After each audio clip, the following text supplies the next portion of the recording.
All right, what's up, guys? Just making sure we're live on a few things. Give me a second.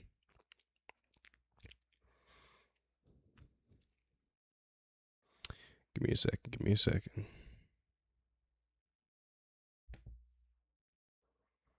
Oh, might need to start back up. 1 second.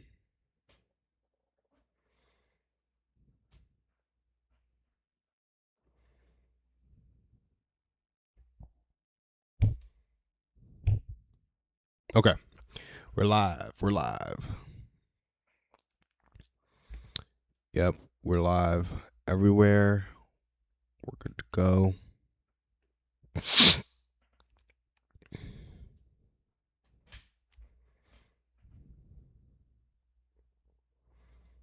Everybody say something. Keep it going.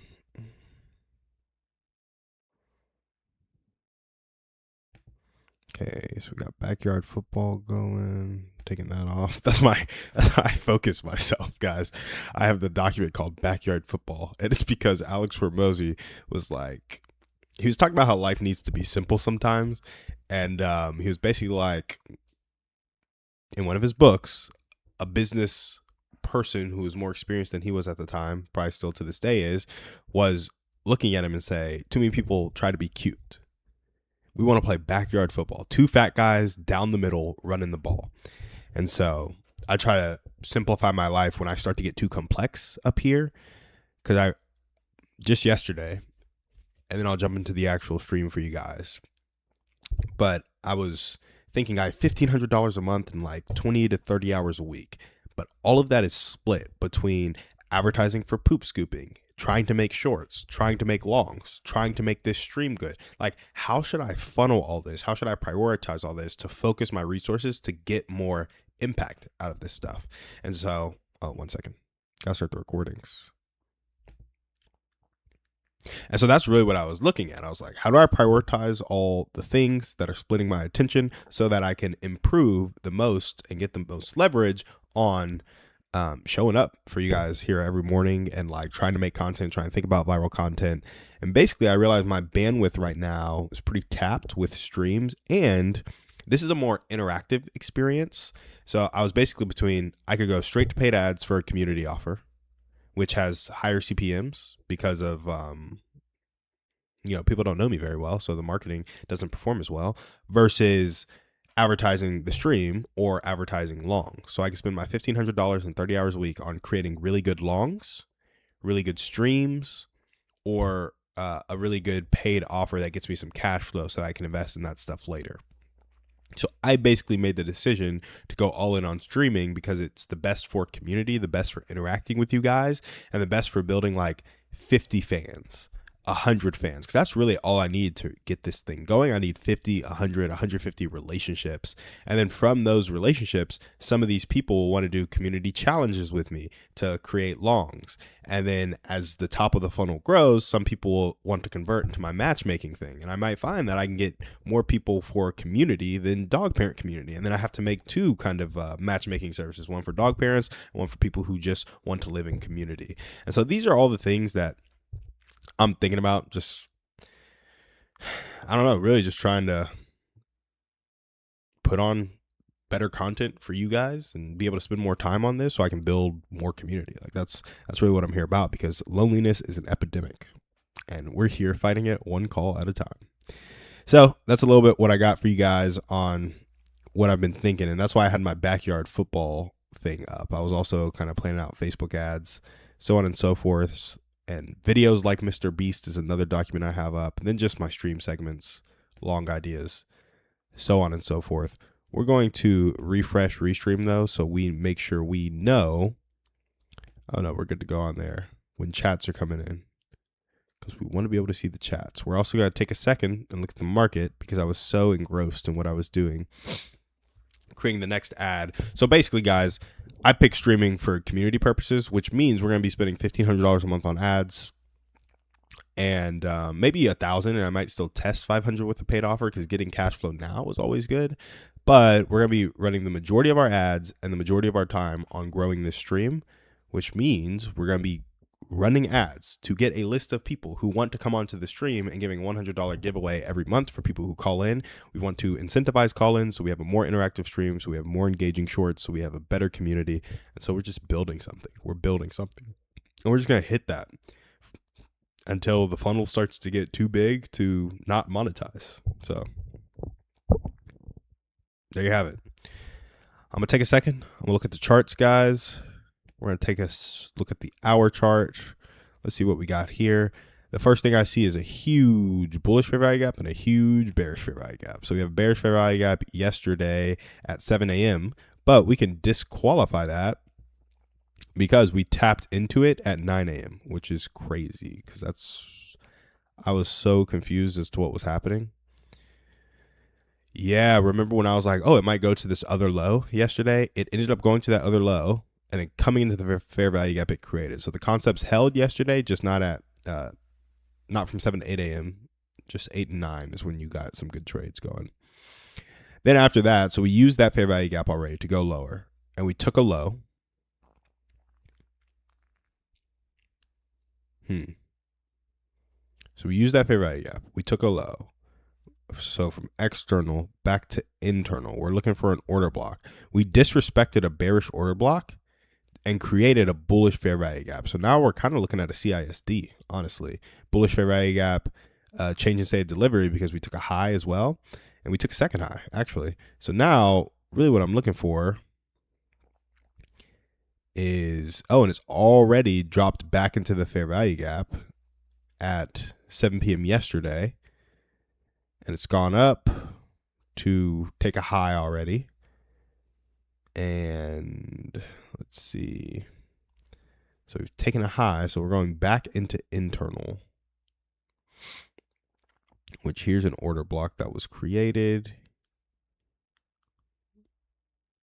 Dropped back into used. Just took a high again. Okay. So I got what we're doing. That was a little more complex than usual. Let me, it was just because of what I saw first. I started way further back than I needed to. But right now, we've taken a high. Just barely. But we did take a high. And while we were taking that high, we created a bullish fair value gap right around what is now a bullish order block. So we're looking for price probably at the 740 mark to start going short into the bullish fair value gap at 6 a.m. or the order block from 3 a.m. to 5 a.m. It's going to be going short into either of those. And it might start reacting at the 3 a.m. to 5 a.m.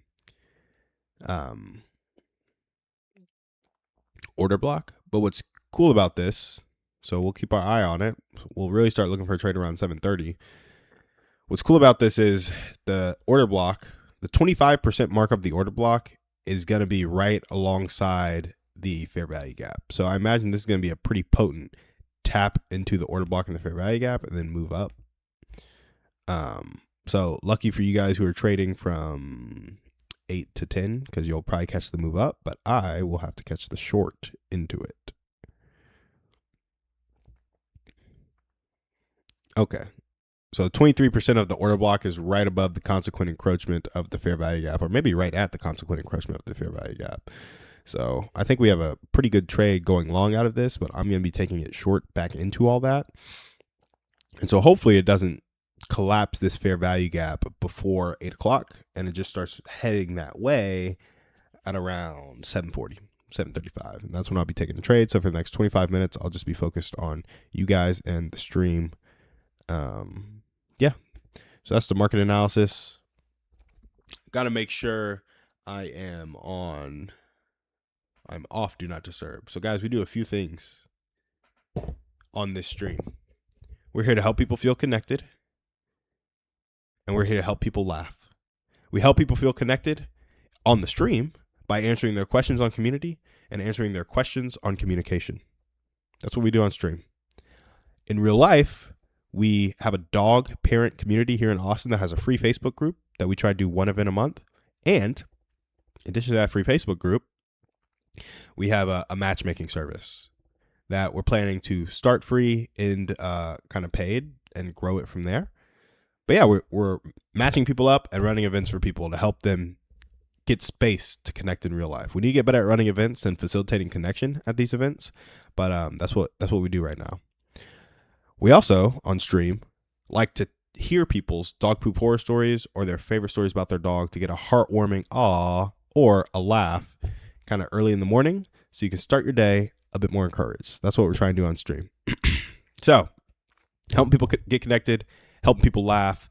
The laughter is to help you de-stress, right? And how we help you de-stress in real life is our discount club for dog parents that we're trying to grow and our poop scooping service. So one chore off your list that you don't have to think about, and we help you de-stress a little bit by helping you save money. That's what we got for you guys. That's why we're here on stream. That's why we show up every morning for the past, month and some change. So we've been pretty consistent. I think, unfortunately, guys, I'm going to have to miss this weekend because the father-in-law is coming in town and I don't want to be out in the kitchen streaming, waking both him up and Gracie up. It's also, I know you guys are like here live with me, but it gets a little weird when somebody's like listening in on the stream and they're like there in the room with you, but they're not necessarily part of the stream. I don't know, just kind of weird for me. That was wild. Yeah, that was wild. So we're going to jump straight into our stream segments. Let's see what we got. Okay, first we're going to jump into this allergy medicine. Sorry, guys. I don't know why I don't take the allergy. Like, I get up at, the alarm rings at 5:40. I got to the computer today at, 6:07, 6:10 and started working. So I got to work on that. Got to have the goal of getting to the computer by 5:45, you know? If I get to the computer by 5:45, I have a lot of time to plan potential viral segments for longs that'll make good short clips and that will, help me grow my audience here, grow the business, grow the impact we can make. And if you guys don't know why I'm so big on building community, one second.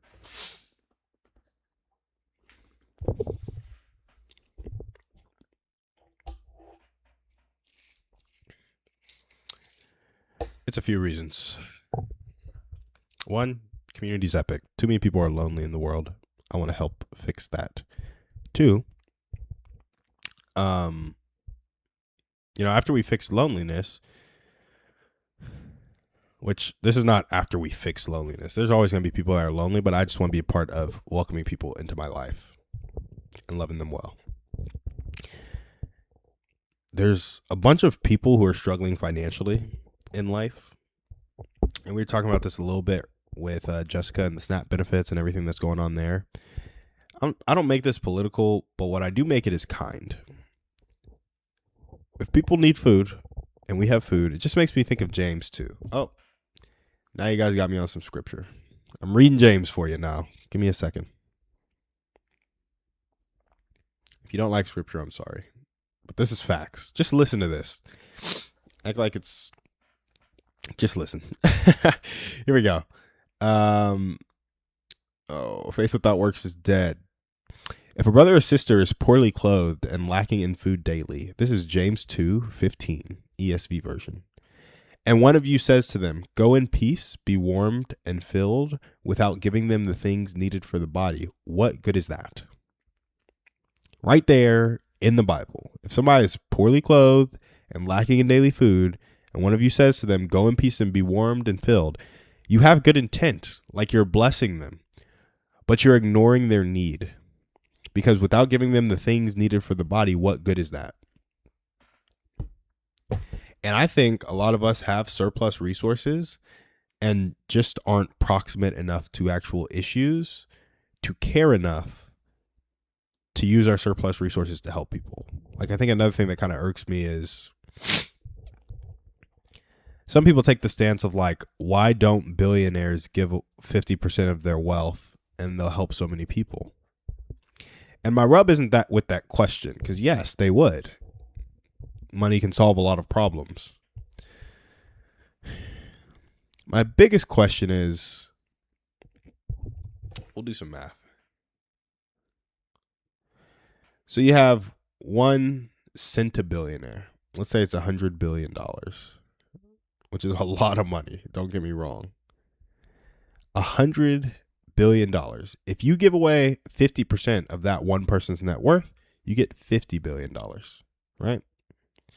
But let's say there's 100 million working Americans that all give $5,000. So 10% of our income, median income in America is around 50,000, somewhere around there. So 10% of the median income in America, we have 100 million working Americans give that. That ends up being $500 billion. So as you can see, the masses giving 10% goes a lot further than one very kind billionaire giving 50%. And, you know, they probably didn't get to be a billionaire. It's like they're not all criminals, but they're not the kindest negotiators. Like they're not just giving stuff away willy-nilly. You know, it's like they value their time. They get obscene amounts of money for their time in their system. So to expect one person who probably got somewhere by putting themselves first to now do the opposite in a big way, like not just 10%, we're talking about 50%, 70%, 80%. It's like that's 80% of what they built. And the hard part is they probably have more pride around what they've built than what we've built in our lives because they probably took a lot more risk to get there. There was a lot more on the line. They might have sacrificed some close relationships. Like you hear billionaires all the time talking about how they neglect their family because they're working so much. And I'm not saying that's all of them, but it happens, right? There are some miserable rich people. There are also some miserable poor people.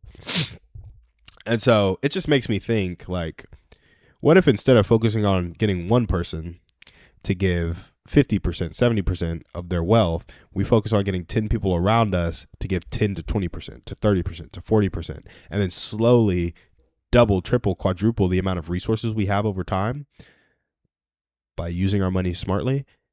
And then that 10, 20, or 30, or 40% that we're giving continues to grow. Then eventually you could have a group of 10 buddies that do this at 20, just with some simple investing math at 65, could easily be worth 5 million, 6 million, and each of them giving off hundreds of thousands of dollars per year just off the dividends of that kind of wealth, right? And so, you know, I'm not saying that's the 50 billion we would get from a billionaire, but when you get the network effects of multiple groups of 10 doing that in a unified way, I think it produces something pretty cool, honestly. And so I don't know how I got on that rant, but it is one of my rants that we should focus on what we can control. And we can control how much we give and how much the people we can influence give. So unless you can influence that billionaire because you're their child or something, good luck. That's all I'm saying. That's all I'm saying. I live in a world where I try to focus on what I can help out with. But we have a few segments we want to go over.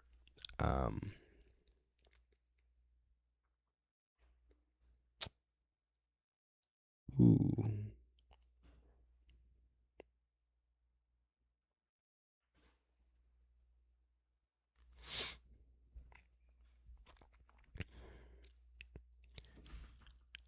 I like this idea. But it needs to be smoothed over a little bit. So let me make sure I don't have anybody in the comments, nobody calling in right now. I'm going to take some seconds and smooth over this stream segment for you guys. Give me 1 second. Man, I really don't know how I got on that billionaire shtick.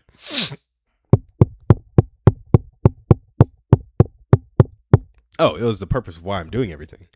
Like, I just want people to be more generous and helpful. So it's like if I can build community now and solve loneliness, those communities can rally together and solve a lot of the poverty problems that are, you know, around our world.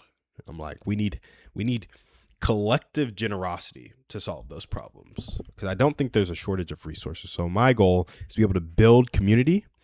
And stage 7 of community is interdependence towards the goal. If I can build real community and take people from small talk to more consistent activity. 2, interdependence on the goal. That's stage 1, stage 4, and stage 7.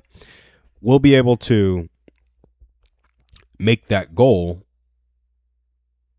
generosity focused. And we can rally a bunch of people to be super generous. And I think if you do that at scale, you could probably change the world. Just my thought. I don't know. So that's how I got on the billionaire stick. Because most people are expecting one super rich person to give a lot of their wealth versus having hundreds of millions who have meager means give a comparable percentage of their wealth, but combining all of that, how much you would trump, the billionaire's ability to give. So we're gonna workshop this a little bit. Let's see. Lead with curiosity, not judgment. That's not what we want. We want to.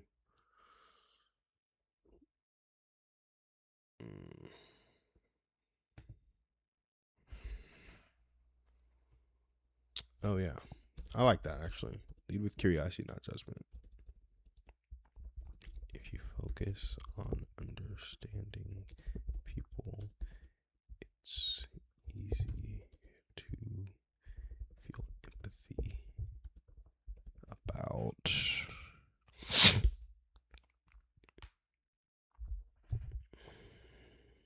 why they act poorly instead of.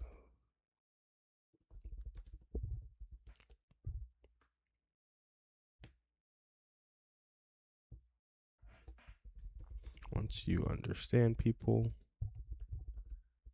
you can be empathetic instead of defensive. So after you've been disappointed, it's not time to pull back completely. But wisdom doesn't mean isolation. It means knowing the rhythm of who's safe to let in.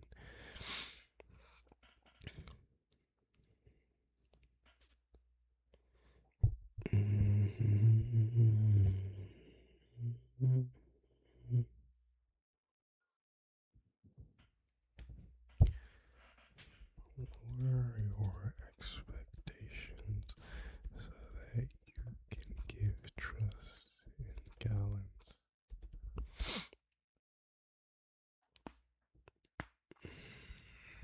Unconditional is ultimate sacrifice with no request.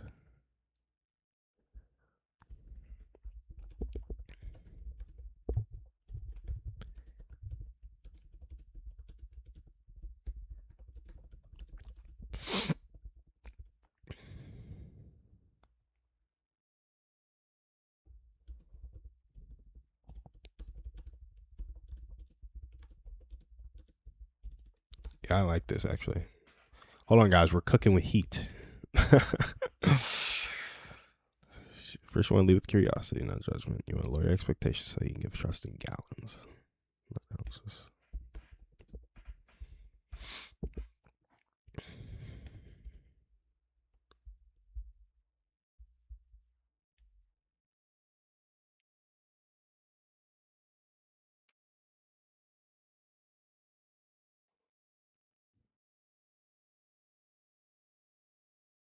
Mm.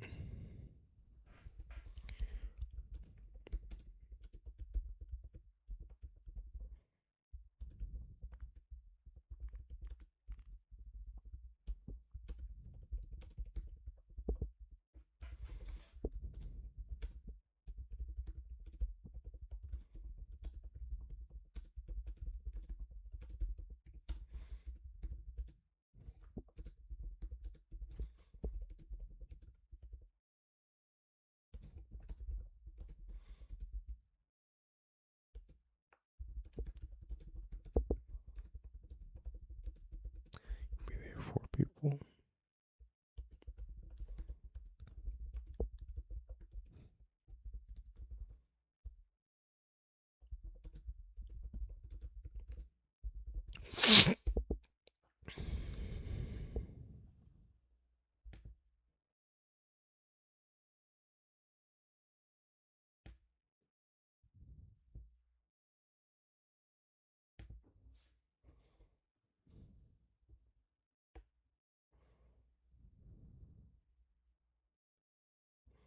Okay, guys. Sorry, but I'm just so focused on making this segment good because I do want to talk about this. This is probably the last thing we're going to talk about all stream because I think it's so important.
Mm.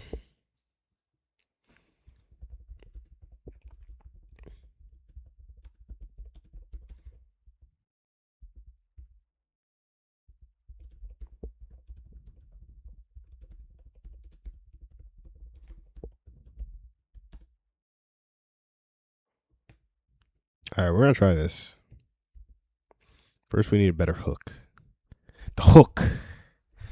Give me a second, guys. I like this one, actually. I like this one a lot.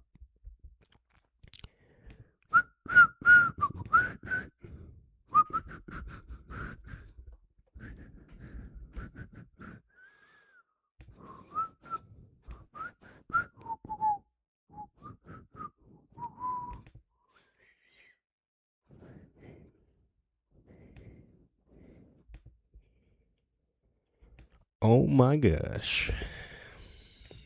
Let's see what the hour chart's looking like. Ooh, guys. I actually don't know. I don't know if we're going back towards that fair value gap.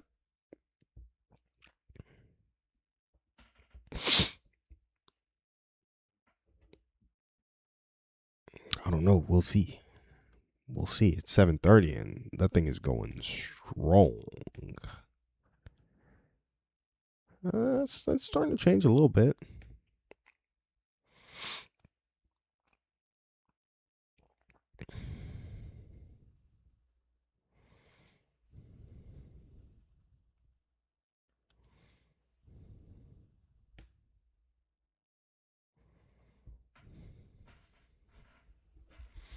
Let's see this. I like this hook.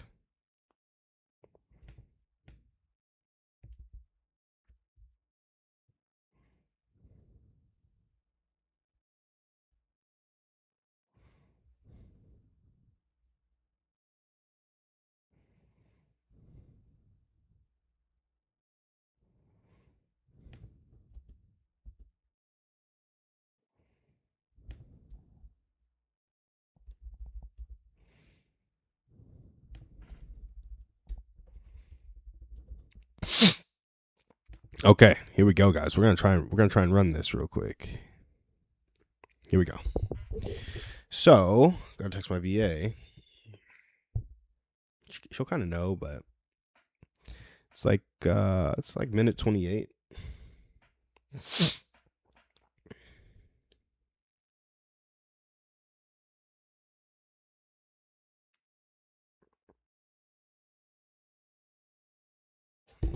All right, so we're gonna wait for minute 28. We're just gonna pause for a little bit.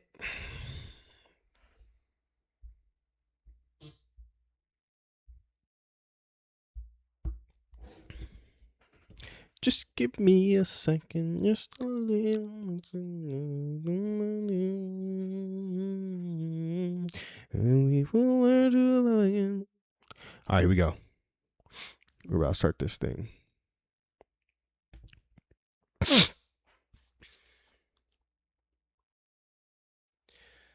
It's possible to trust again, just not like before. After you've been disappointed a few times, it's tempting to pull back completely. But wisdom doesn't mean isolation, it means learning the rhythm of who's safe to let in. And I do that with these three things. The first one is leading with curiosity, not judgment. Once you understand people, you can be empathetic instead of defensive. The second is lowering your expectations so that you can trust people in gallons and not teaspoons. What do I mean? Unconditional love is ultimate sacrifice without expecting anything back. And the more we can approximate that in our relationships, the easier it is to let people in because we lower our expectations of what we want back. The third thing we can do is reinforce those low expectations with a strong foundation. How can you have low expectations from people? It's because you're confident in yourself and your life. For some people, that's Jesus. Others, it's family. Others, it's work. But be sure and proud of who you are and what you do so that you can be there for people without being affected disproportionately by those same people. Remember this. People are only toxic because you let them be toxic. These three things can help you navigate those tough situations without isolating yourself. Whoo. Okay. That was a little bit longer than a minute. We got to make them shorter in the future, but that was just a lot of good stuff, honestly. I like that. I'm going to talk about each of these. So it's possible to trust again, just not like before. That's the hook I started with. Man, so many people will like give their pearls to pigs, and like Proverbs speaks against that, and it's tough. And I'll only be able to explain this in the gospel sentiment because that's how I live my life. But you guys can adapt it to yourself, all you want. But like when it comes to trusting people again, it always makes me think, what is trust? And for me, trust is the ability to rely on someone for something.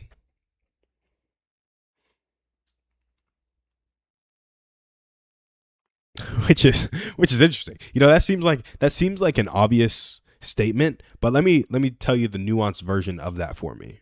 If I'm relying on you for something, someone for something, you got to look at what are the somethings in my life. For some people, that is my past. Like if I tell you about my past, I'm relying on you to keep that a secret. For me, I don't care about that, so I'll tell you about my past.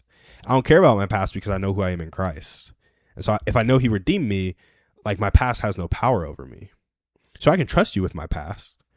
And that is me relying on you for something, and that like you hold a piece of me that not a lot of people hold, but ultimately no one holds it. It's like anybody can hold it because only one person really holds it. Only God really holds it in a powerful way. So anybody can hold that. And so I'm not expecting anybody to keep secrets from stuff that I tell them because I'm always willing to say what I said to a person's face. Or it's like, if I said it to you, I'll say it again.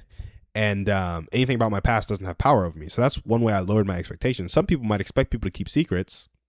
It's like, I can trust people with stuff about my past because I don't expect them to keep my secret. I don't expect them to hide it or protect it. And I don't expect them to protect it because I know it's already protected. You can clip that. We'll snap there. You can clip that. That's for my VA. That's the signal to clip that. So yeah, I just think, it's possible to trust again, just not like before. And it's because if you trusted before and you got hurt and now you want to pull back, it's because the foundation which you were trusting wasn't strong enough. And again, for some people, that foundation is Jesus. That's who it is for me. For others, it's family. For some, it's work. I don't know. There's many other things the foundation could be. But people typically screw you over. Like they will hurt you. That's just the nature of people. And so if you're trusting in people, ultimately you will get hurt. And ultimately that will lead to you wanting to pull back. And, that's why I trust in Jesus. And Some people are like, that's why I trust in myself. But you will probably screw you over at some point. Just saying. So yeah, it's just super helpful for me. I'm not saying that's how it has to be for everybody. Like some people have a great relationship with themselves, their family, their work, their hobbies, their hobby group. It's like that is what does it for them at that season of life. And that's okay. I'm just saying for me, it's Jesus. And because of how strong of a foundation I have in Jesus, with like how much he's forgiven me, I don't require that forgiveness from somebody else. It's nice. Like, yeah, I feel this way or that way if I don't get it or if I do get it, but ultimately I can reset myself because of the Bible and because of Christ, right? So that's just something that I think is really cool. Like, it's possible to trust again, just not like before. And I'll give you guys a story. Like, man, before I really had a personal relationship with Christ, I was pissed off at my dad. Like, I mean, I was pissed off at my dad. I was like, because of your incompetence, our family's like this, that, and the other. Like, we're struggling because you didn't do what you needed to do. Like, blame, blame, blame, blame, blame, blame. And you know what you're not doing when you're blaming? You're not loving. So I wasn't loving my father. I was blaming my father. I was being the victim in the story. I was just so upset with him. And that became an adult black male in America. I was like, dang, I'm like angry about some stuff that like isn't that bad. How much worse was it in the 60s when he was growing up? I started to lead with curiosity and not judgment. And after I thought about the life he must have experienced and how human he is because of how human I am and how God loves him just like God loves me, I was able to drop my expectations because I was like, everything I wanted him to do was not really for him to do. Like, I was trusting him with stuff that he was not to be trusted with. And not to say that that's a bad thing. Like, yes, when you're a kid, your parents are supposed to provide for you, but not like God is. Like, just being frank, based on my belief system. So yeah, you know, I wanted my dad to be perfect, and no human is perfect. And so ultimately that hurt me. But through like learning about Christ, thinking about his past, being curious and not judgmental, he does stuff today that, you know, I still think is insane, but I don't get as hurt by it. Like, I don't have to pull back anymore. I can face that head on because I'm firm in Christ's love for me. So it allows me to sit there in what used to be an awkward situation or a tough situation for me, and now I can choose to love my dad through it. I can listen. You know, some of the stuff's just absurd. So that's just a really cool thing, and I think it's done wonders for our relationship. Like, we wouldn't be talking if I still felt like I did when I was 14 towards him today. We'd have a horrible relationship. But now it's like, we can call, we can talk. I'm not the best at calling him, but we do it, right? And that's because it is possible to trust again, just not like before. Like, before I was depending on him, then I built a stronger foundation. Now I no longer had to depend on him, so I could love him, which is interesting. It's so interesting. But the incentives just weren't aligned. Keeping it simple. Like, I needed something, you weren't giving it to me, and I had to love you. Like, no, I need to get to a place where I don't need something from you, and then I can love you. And the only way to not need something from somebody is to build that stronger foundation. So maybe I should have flip-flopped these. Like, build a strong foundation, and because you build a strong foundation, you can lower your expectations, and because you lower your expectations, you can lead with curiosity, not judgment. Like, I'm only judging people when there's stakes in it for me. When I feel like my ego is on the line, that's when I start judging people, right? It doesn't have to be like that. Yeah, so maybe I should flip-flop those guys. Anyway, that's a little story about me and my dad. I need to check the markets, actually. Yep. So we had our CISD. We're about to take a trade here shortly. So I'm very... you know what? I actually missed the trade. Dang it. At 7:32, there was a fair value gap. Popped into the fair value gap and has pretty much gone to target. But there's another spot right here, 245, 260, 15-point stop loss. That's where I'll be taking it. I just need to... Dang it, guys. I got two into the segment, bro. I knew exactly what was going to happen to. That's crazy. That is crazy work. 15, so we're leading with 6 contracts. See if we can get some cooking.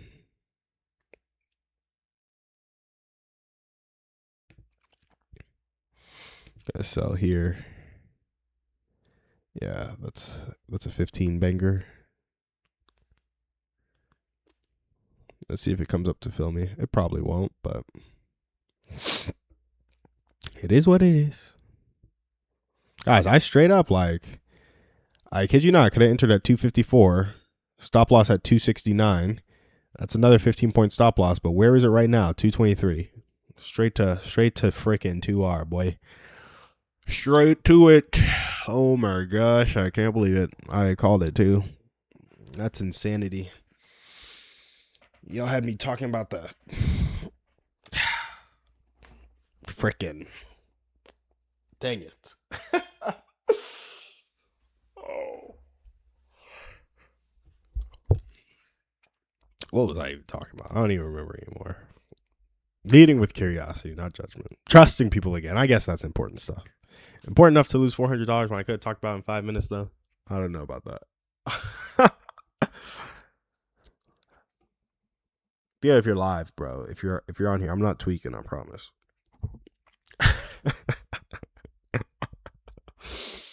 Woo! Okay, guys, let's refocus up though. We still got other trading opportunities.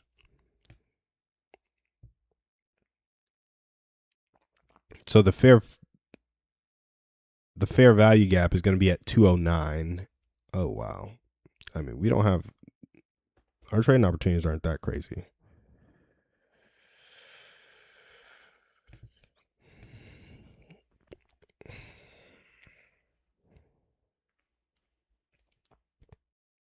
Dang.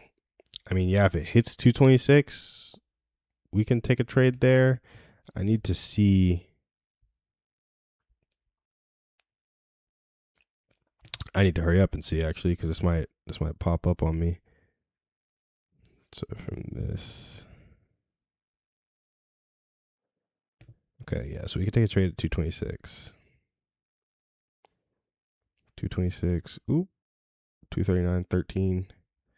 13 points. You got 7. 7.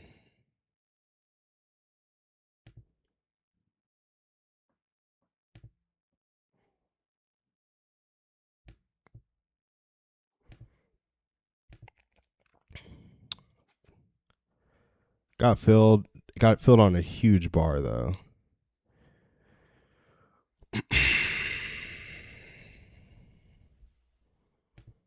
Let's see. Got filled with 7. Our stop loss is going to be 26. Need 40.75. 28. So 26, 198.75.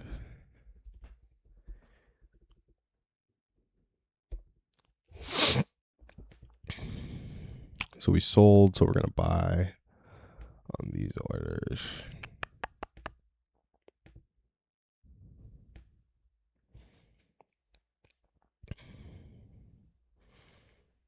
So we need this to get to 26, 10, so 12 basically.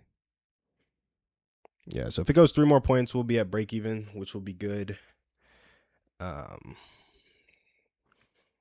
Because I feel like I'm kind of entering at the end of the move here a little bit.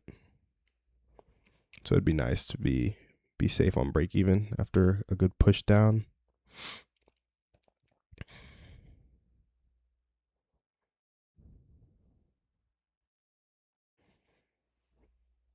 A little break even action.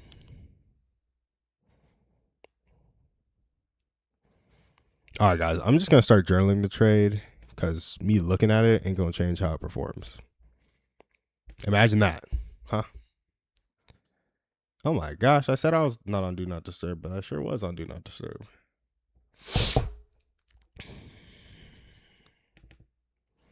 Knees weak, palms are sweaty.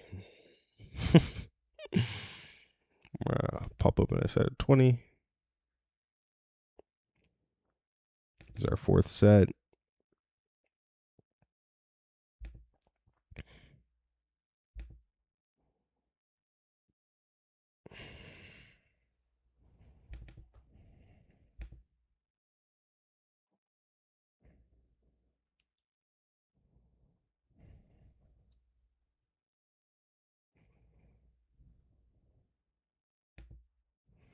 It's not looking too hot for us, ladies and gents. Too late on the move. It was good. Clear 1 hour draw. It was from the high to the fair value gap / order block in the process of forming, and 23.6% of order block. 1 minute entry, CISD on our side.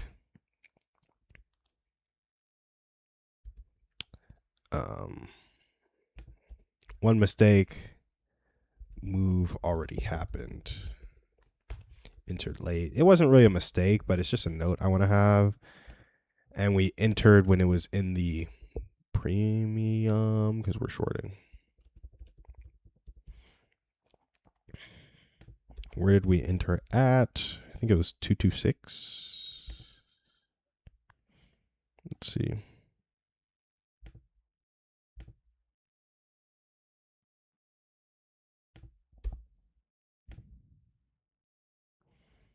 $26 22675.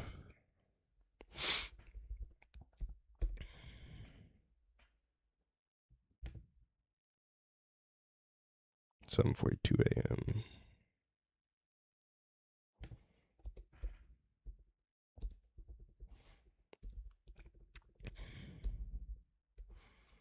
$26,240.75.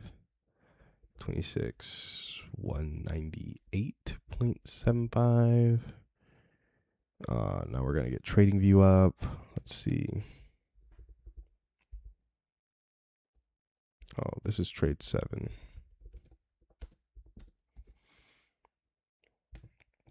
Sorry guys, a little from the stream here. Silver Bullet, Forex Factory, trading view.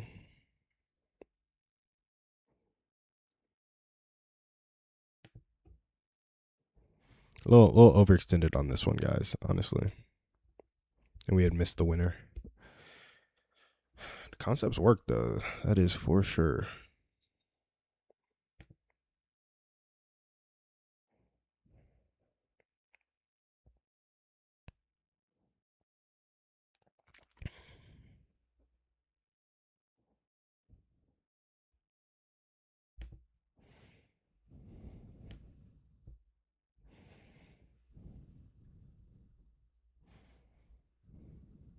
So first, we need to take the hour chart. Actually, map it.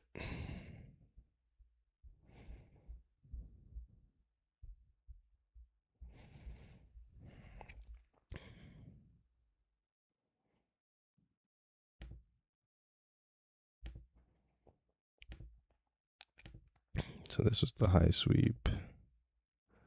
This was the fair value gap that was forming.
Ooh, guys, we've gotten so close to break even like twice now.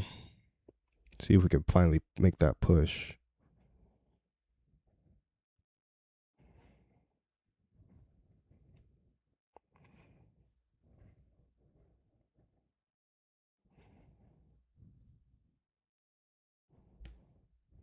In fact, we might just move to break even because it was 0.25 away.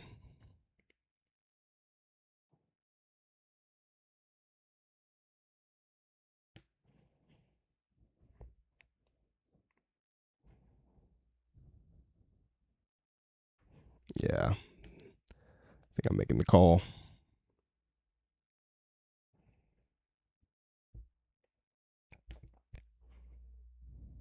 It can go to target or it can tag me at break even, but when it gets 0.25 away and it's struggling like it's struggling,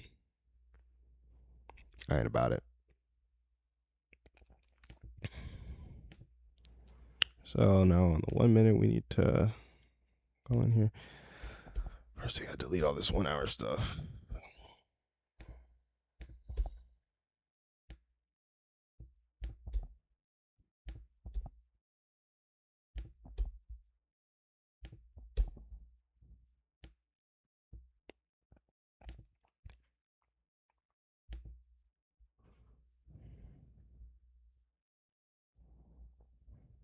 Yeah, I think I'm about to get tagged. 1 point away.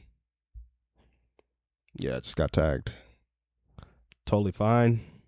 Break even trade. We were shorting. We shorted right here.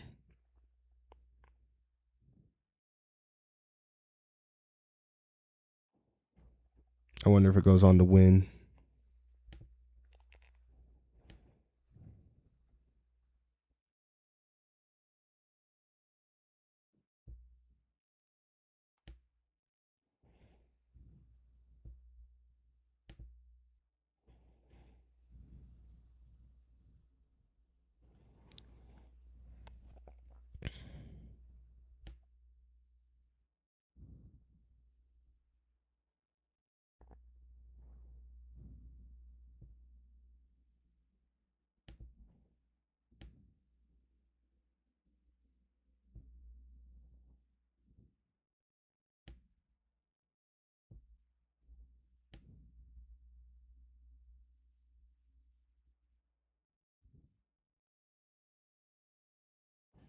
Yeah, guys, so we made the decision at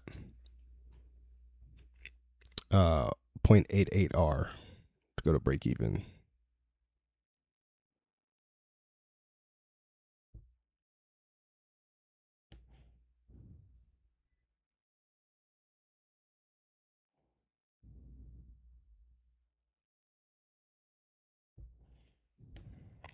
And we'll see if that costs us a winner or not. It's another mistake. We did make that mistake, but didn't like how it was moving.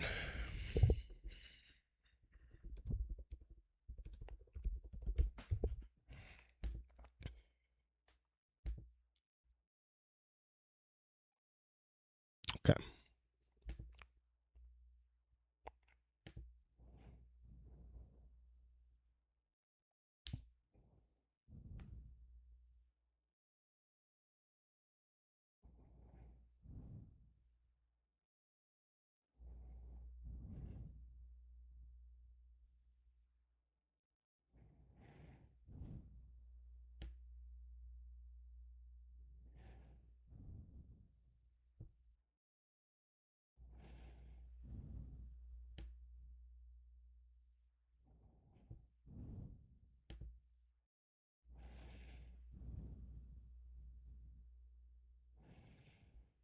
Sorry, guys. I'm like, now I just wanted to lose, you know?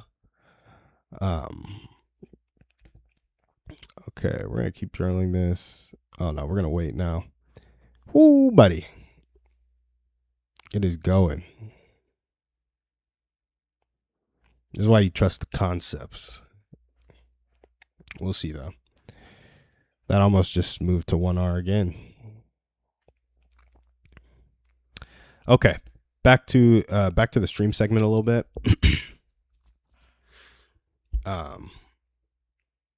I like this. Lower your expectations so that you can give trust in gallons, not teaspoons. A lot of people, we like to say that we are loving or intentional or this, that, and the other. But like oftentimes with humans, when we do something, we expect something back. And that is, you can call it what you want to call it, but manipulative, ultimately. And it's how the world works, really. So there's no need to like be all caught up in it, but very seldom are things just truly kind. Very seldom are we just doing something for the sake of doing it, just to love somebody, just to be kind to somebody, just to show them our love, right? And even that, we get a little something from it, like a little emotional gratification. But yeah, I don't know. It's worth noting that unconditional love pretty much never happens. There might be moments of like 99% unconditional love, but man, I don't know. It's tough to love perfectly, in my opinion. But I think if we can approximate it, the easier it is to let people in. And that's because we're not expecting anything from them. Like when you lower your expectations, when you drop your expectations, I genuinely don't think love has expectation. So when you get to drop that, you get to let people in. And when you get to let people in, that's when you get the beautiful relationships that everybody's looking for. That's when you get to trust again. Nothing get to trust again. Learn to love again. It's kind of the same thing. Learn to love, get to trust, etc., etc. Yeah, I don't know. I just like the idea of sacrifice for the greater good. I know that can be misconstrued in many areas of life, but there's something to it. There's something to being a part of something bigger than yourself. And that thing can just be loving the people around you. And that's what it is for a lot of people. And that's a good thing, right? So, guys, that's pretty much what we got for the stream today. I wanted to dive a bit more into this. Probably wish I had some more questions about it. But if you've been burned and you're trying to trust again, remember that people aren't toxic because you let them be toxic. And the 3 things you can do to make sure you don't allow toxicity into your life anymore is 2. 1, have a strong foundation. Be confident of who you are and what you do so you can be there for people without being affected by those same people. Because once you have that strong foundation, you can lower your expectations of people because you don't need anything from them anymore. Because you don't need anything, you're in relationship with them because you want to be, not because you need to be. And that's a pretty powerful thing. And then after you've built your strong foundation and lowered your expectations, you can now lead with curiosity and not judgment. You can start to understand people, be empathetic to people instead of being defensive because you have to protect something. That's what we got for you guys on the stream today. Thanks so much for joining. Hopefully we'll have some more people tuning in as the stream grows. As we grow our list, we'll be shooting out text reminders, email reminders of people who want to come on the show. If you want to be matched up with other dog parents in Austin, let me know. If you want a free poop scoop, let me know. But yeah.